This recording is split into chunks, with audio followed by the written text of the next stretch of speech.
Oh, geez, what smells?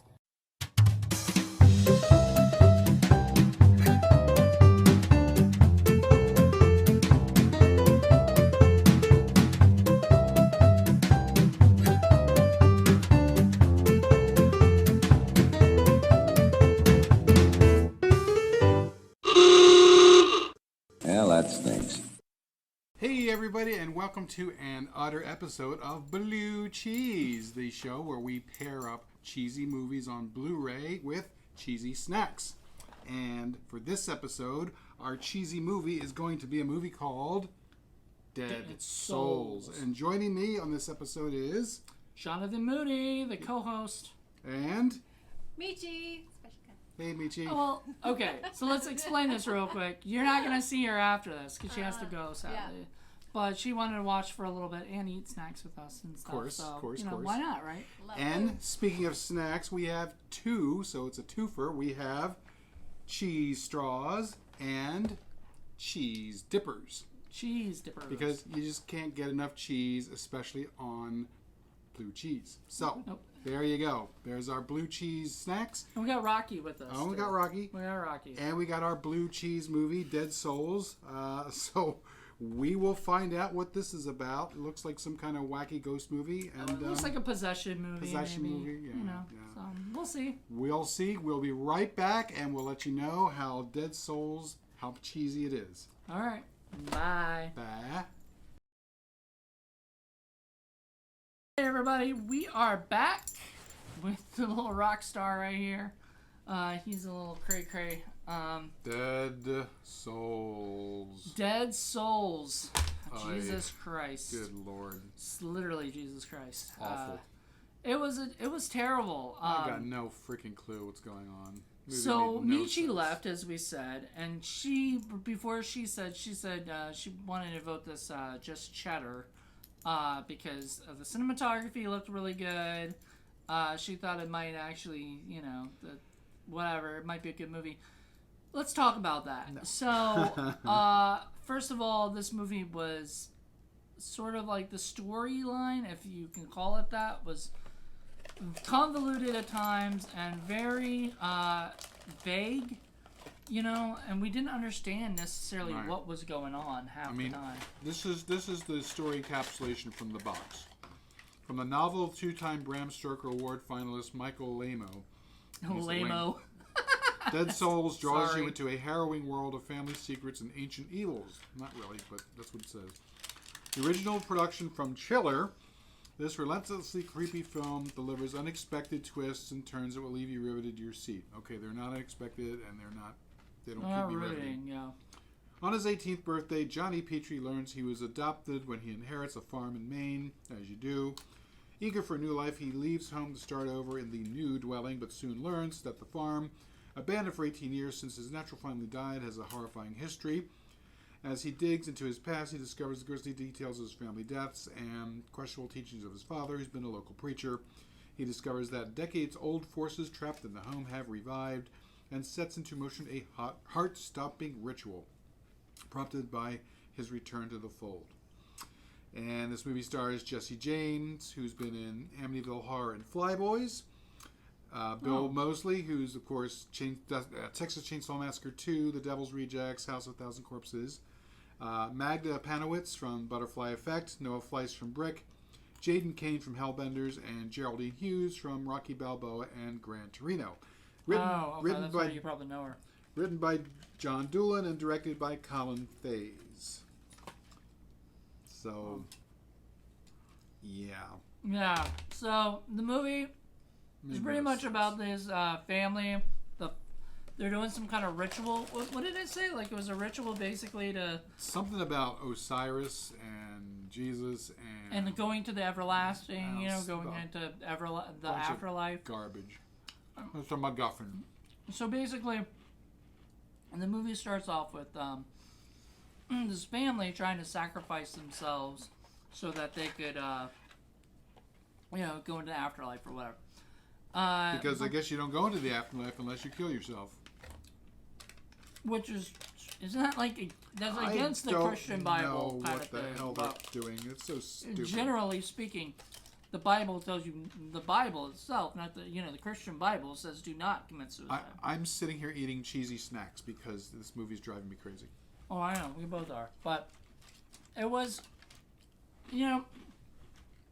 so yeah, so it starts out, with the stuff, but the little baby is hidden inside a fucking, I guess a drawer, or whatever. And he doesn't cry, he doesn't make a noise, and the father never finds him. Right, the big baby, which is the father, runs around and starts nailing everybody and then nails himself to the thing. But it didn't work, is what he said when the cops came. Was that supposed to be like a young Bill Moseley, I guess, in the beginning or something? Because, so the cops come, they find out that, basically, what is his name? The fucking, what's his name? What's the fucking character's name? Which one? So, Johnny, but I guess his name was Brian, as a baby. Yes, so, Johnny was Brian. We worship you, O'Brien. Oh, yeah. Life of Brian. And then the Benjamin was the father. And then there's, Emma. Well, Emma was the... So, okay, so... We liked Emma. She was a twitch. We'll get to her in a second, because what basically happens is the guy finds out that he has inherited this house of his family that he didn't even know he had. He had no idea that he had, he was the heir to Yeah, George Judson had to tell him. It's Judson, but we kept hearing Jetson through everybody. It made it more fun. It made it more fun. So, Andrew Judson was his name. Calls him up and says, hey, you got this house. You're 18 years old. You got this house. This is yours. So he goes, all right, sure. So, well, he tells his mom first. And his mom freaks out. She's a twitch. And that was the Geraldine Hughes right. woman, and played Mary. And she freaks out. She's really upset. And she tells him that she doesn't want him going, whatever. And then he asks about, who his father was. He asks him, who's Benjamin Conroy? And the woman faints. So he takes her to the hospital. The hospital says that she's going to be needing to stay there for a couple days. So he decides, well, while she's going to be in there for a couple days, I'll just go to Maine, where this house is, and find out more about it. Hey, get over here. Rocky's like, I don't want to talk about this right now. So my theory is that because she shows up later with a head wound, that she fell and hit her head and died somewhere in the hospital and got her ass possessed. But we don't really know. I don't think that's... No. I had a different theory. So if you actually know, and you can comment below, please tell us what your theory is or whatever, because this is never explained. But my theory is that when she leaves the house, she does seem a little possessed when she's leaving, because she steals the car, and she has that look in her face like she's gonna figure out what's going on. But anyway, I don't think she could be possessed all the way out there. I mean, what did Ghosts can do anything. The bird possessed her? That's right, the bird visited her and gave her a feather, so she got possessed. Yeah, I don't know. So, he, so my theory was that she got there and they killed her and then turned her into whatever. We didn't see it. We didn't see it. There was no, flashback or any kind of explanation. So she starts, whatever. When you meet her again, she's the other mother. The real mother, his real mother, who... Faith. Faith. So anyway, but that's all... that's all later in the movie. Who the fuck knows? We have no idea what's going on. So in the beginning of the movie, he decides he's going to go visit the house. He visits the house. Andrew Judson, or whatever, brings him to the house. Tells him, if you want to... and he insists that... The guy insists he wants to stay there at the house. And everything, and he's like, all right, well, at first he's like, no, but then he's like, all right, fine, but I'll turn everything on for you, or whatever. And it turns out the house is haunted by a twitchy hot chick. And I guess I don't remember him ever saying this, but I guess he told them that he would go check into a hotel or something instead stay there. Do you remember that? Because I don't remember that. He was supposed to stay in a hotel. So he was supposed to stay in a hotel, and then he said... Instead, he decides to stay in a house that hasn't been used in 18 years. And sleep on all the mattresses. Sleep on all the nasty, dusty... Ugh. And and on top of that, drink all the water or whatever, you know. Like, it was just ridiculous, because, like, that just would not, like, there would not be clean water, there'd be not clean sheets, they'd be all dirty with maggots and other shit on it. Mildew. Wow. Like, this house obviously was used. You know, it was probably somebody in the production's family's house. Yeah. And Twitchy Hot Chick has been crashing there apparently the whole time. Yeah, so this chick, what's her name? The actress? No, the character. Emma. Emma. Thanks. Emma was pretty... so she's standing there, she's crashing, she's like, hey, I'm having a fun day here. But then all of a sudden, you know, boy shows up, and she's like, well, I'll just leave. And of course she knows who he is, because everybody knows who he is. Oh yeah, we forgot to mention that the kids in the town all like harass him and shit. The 24-year-old kids passing off as 18-year-olds know exactly who he is and threaten him with a nail file. A nail file. We all laughed. MeeChee was here for that, I think, and we all laughed because, like, it was the smallest... I'm gonna file your nails, boy, man. It was the smallest knife I've ever seen in my life. It wasn't a knife, it was a nail file. So it was like, what the fuck? Like, they couldn't even afford to have, even a real knife, because he doesn't ever actually stab him with it or anything. There's, you know, he just, But I bet he had really nicely done nails. Right. Oh my god. Sorry, so, I'm reaching for stuff here.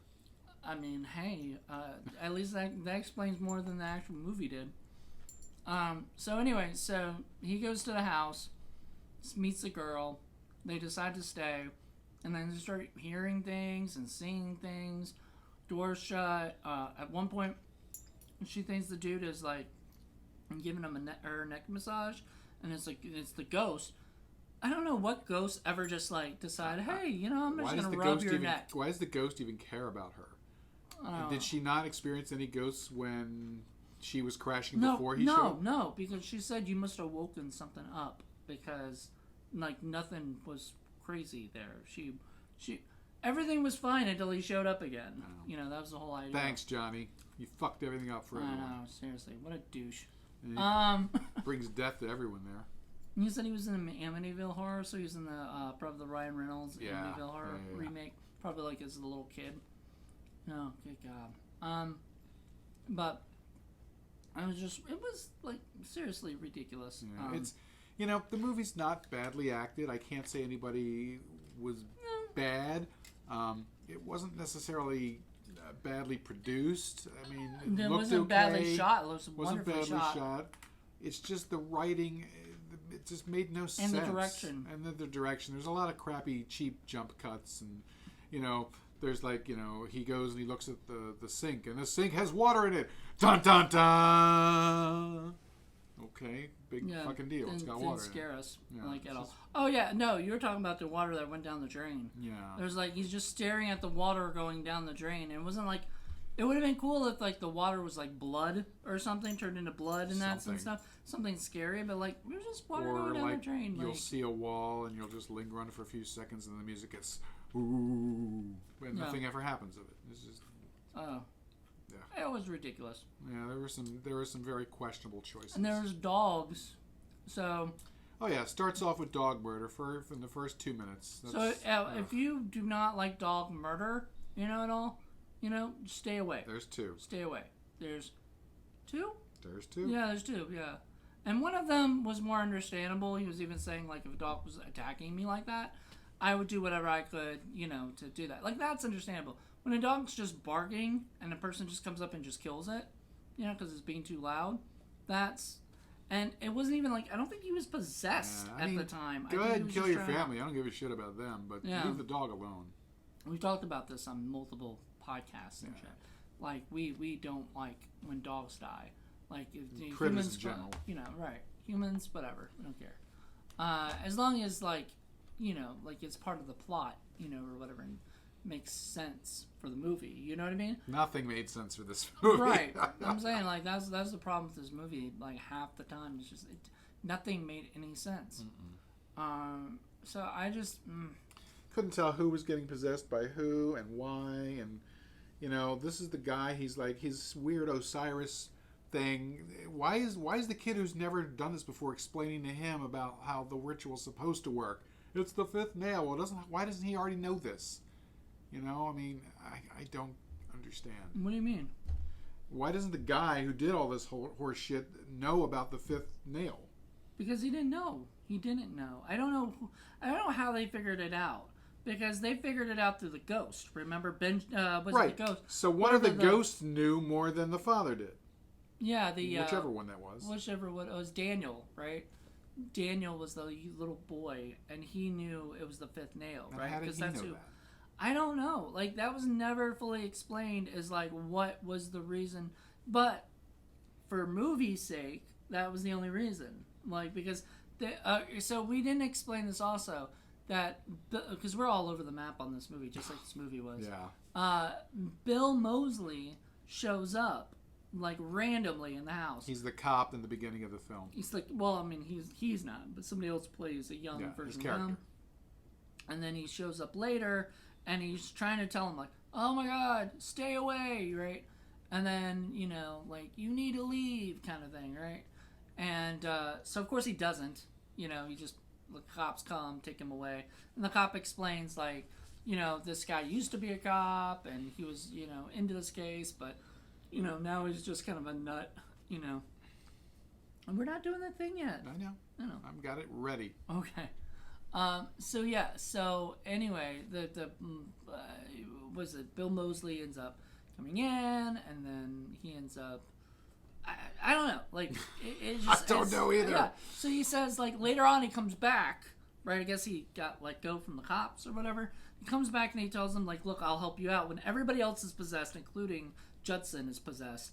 He's like, I'll help you out. And one of the kids who attacked him early with a little tiny knife got possessed as well. Yeah, as well, and he's a half brother. He got possessed. Never explained. And it's bullshit because the movie sets it up so that if you die, you can get possessed. But that guy didn't die when he got possessed. He looked at the picture. Remember, he looked at the picture of the father, and that possessed him, which was bullshit. Come on. At least if you're going to have one sort of, like, kind of... Be consistent. Yeah, be consistent. If you're going to have that as the thing of, like, what is it? If you're going to have, like, a death... If the death is what causes you to be possessed, which doesn't make any sense anyway, but it makes more sense than, you know, just being possessed. It's the toaster. It's the floor. It's cabbage. I mean, it could be fucking anything. Yeah, it doesn't matter. It's the idea is a ghost possesses you, right? So if you die, you become possessed. And of course, you die, you become 10 times more powerful than you are, and you can do all kinds of things. You can bend the laws of nature. You can do anything. Why be alive? Just be a ghost, so you can just do everything. So stupid. It's ridiculous. He comes up there, and Bill Moseley, they do like a seance, and they all of a sudden, you know, just things are moving, and you know, typical seance bullshit shit that you see in every fucking horror film. Then they see that it's the fifth nail, like the Daniel tells them that it's the fifth nail, and they go, oh my God, that makes total sense. Now they needed to just nail the possessed people, because the possessed people are being possessed by the dead souls, I guess, or whatever. That's the whole... So the stupid father couldn't put 5 nails into all the people that he murdered, including himself. Well, no, he didn't. Did he not know? I don't think he knew that there was a fifth. Well, even if he knew, what was he going to do? How could he do it? Yeah. So he, you know, but had Bill Moseley's character just gone around and just put a nail in every one of them, this whole movie wouldn't exist. You know. Yeah. Damn you, Bill Moseley. Damn you to hell. Ridiculous. I feel like you were damned to hell when you were in this movie. Well, like I said, the performances were okay. The cinematography was pretty good. It's just, it made no sense. The story was so convoluted and squirrely and weird and just ridiculous. You know? It was probably one of the worst we've seen in a while. Yeah. Like, not in a, like, oh my God, this is terrible, but this is fun kind of way. Like, in a terrible kind of, like, I just wish they'd spent more time on the script. Somebody needed to go back and say, okay, this doesn't make sense. Let's work on this until stuff makes sense. And I get it, when you're an indie filmmaker and stuff, you just don't have time to like, you don't have money to, well, at the you know. production time, yeah, but somebody long before production started should have looked at this and said, this is an unfinished script. Yeah, this is not good. I mean, even you have seen some of my scripts and you said, you know, we need another second pass at it. Because you gotta fix that stuff before you get your actors and your people together and start doing stuff. I mean, there's always going to be some stuff you fix on set, but the majority of it, the backbone story, the backbone narrative, you got to get all that ironed out before. And almost either I feel like they did too much editing while they were making the movie, you know, and it started, things just didn't make any sense, but they thought, Well, you know, let's just keep making it. The Blu-ray does come with commentary, so I'm somewhat curious in a morbid kind of way to go through that just to see if they explain any of that. If you do, let me know. Yeah. Let me There's know. also a blooper reel, so I'm very curious about that. Oh See God, what I wonder kind how of many people got hit with a bloops there nail. are. Yeah, I know. So Oops. that's kind of weird.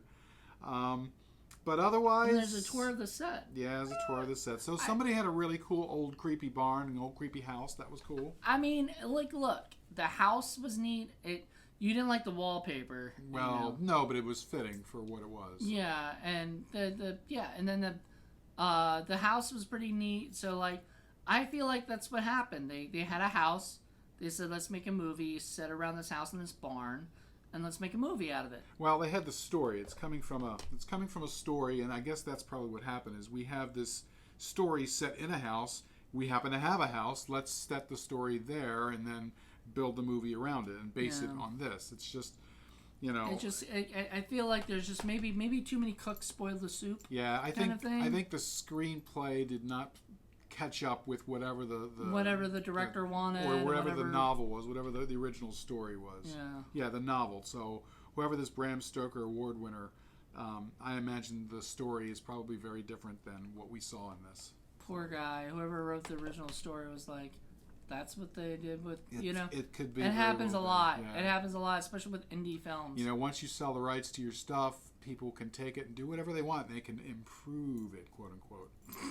So, I don't know. All right, time for our review. So, this is the point where we figure out if this movie was Gouda or just cheddar. We got Gouda, or was it stinky blue cheese? or just cheddar, or is it stinky blue cheese? Now, explain the points.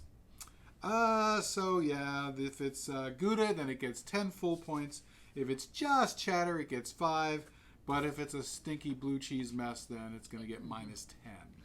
So, well, we already had her review, so we're gonna keep it and say 5. So she got a just cheddar for 5. Although we should make her sit down and watch the whole thing, just because. She'll change her mind. Yeah, she'll change her mind. We're just to torment her a little bit. But MeeChee, you got away with it. You were lucky. But all right, are you ready to give it your score? I am. Dun-da-da, You drum go roll, first. please. I'm pretty sure it's the same thing. Oh, yeah. It's the same thing. Stinky blue cheese. It's a stinky blue cheese. It's negative 15, I guess. Negative 15. 15 for now until she sees it. Then it's Right. negative 30.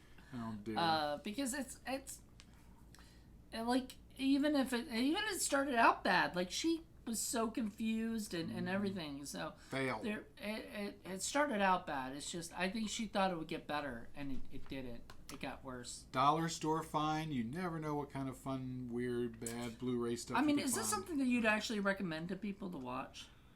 Honestly, as far as loving stinky movies, I don't think I can honestly recommend this one, just because it's so confusing and it doesn't make any sense. and like, it's this not as actual like picture's pretty cool. The poster. Yeah. And it's basically it's a house that has the like little It has the little It crows. doesn't and have as much entertainment value as I would like out of a stinky movie. And I'm sitting there back there going, oh, God, it just end already. See, this is what I think. Like, I think they started out with it because look how cool that looks. It looks like the house is going to eat them. And it's got nothing to do with what actually happens in the film. I mean, it is a haunted house movie, but like it's not like that. The house doesn't. Well, the house doesn't. It doesn't it's possessed dead people. Dead people, which I think is worse. You know, if you're gonna make a movie, and you're gonna sit around the house or whatever, you know, or whatever, I would much rather see a house that actually just starts like attacking people and stuff than a movie with like possessed people, because possessed people is just too many movies that do that shit. It's what about a giant serpent that slaps people with its tail? Well, we already seen that, and we liked it. We liked that. Yeah, that was fun. fun. That was bad, but that was still fun. Exactly. Like, exactly. this was the problem. It was bad, No but this fun. just wasn't as much fun. No. Like, I feel like it had some moments where I thought it was going to go in a different direction. It was going to be fun, and then they just didn't. It's like they played it as safe as they could. Yeah, it was too much of a chore trying to figure out what the hell was going on. So. Well, I'm sorry, but we were not fans of Dead Souls. If you are a fan Try of it Dead next time. Souls, please let us know why. Like, did you? I mean, was there? Were we wrong to you? You know, that's fine. We aren't. We're just. You know, we're just film lovers. You know, we love this shit. And Horror we film give our lovers. honest reviews, and you Yeah. know, we say what we think, and doesn't necessarily mean we're right about everything, but we're just Yeah. going to lay it out as we see it. And hey, if you don't agree, you don't agree. But if you do, Get your own show. Yeah. And score it yourself. yeah, if you don't agree, go score yourself. Go make it a high up there, because I found this movie to be boring and cliche and all Confusing. of that stuff. Yeah, and confusing as fuck. So I just didn't like it. You know what? I liked these. I liked these. I didn't really like these. I loved these. Those Really? were good. I didn't like the cheese straws. As far as the cheesy snacks go, the aged cheddar sticks I thought were really, really good.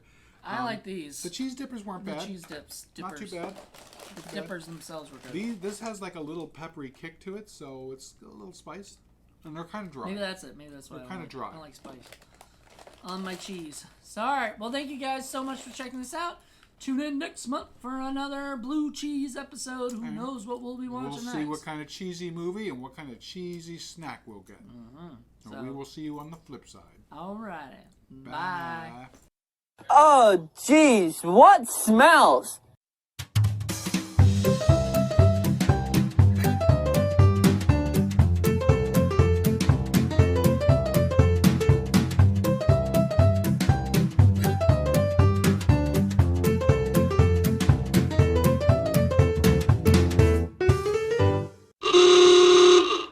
Yeah, that stinks.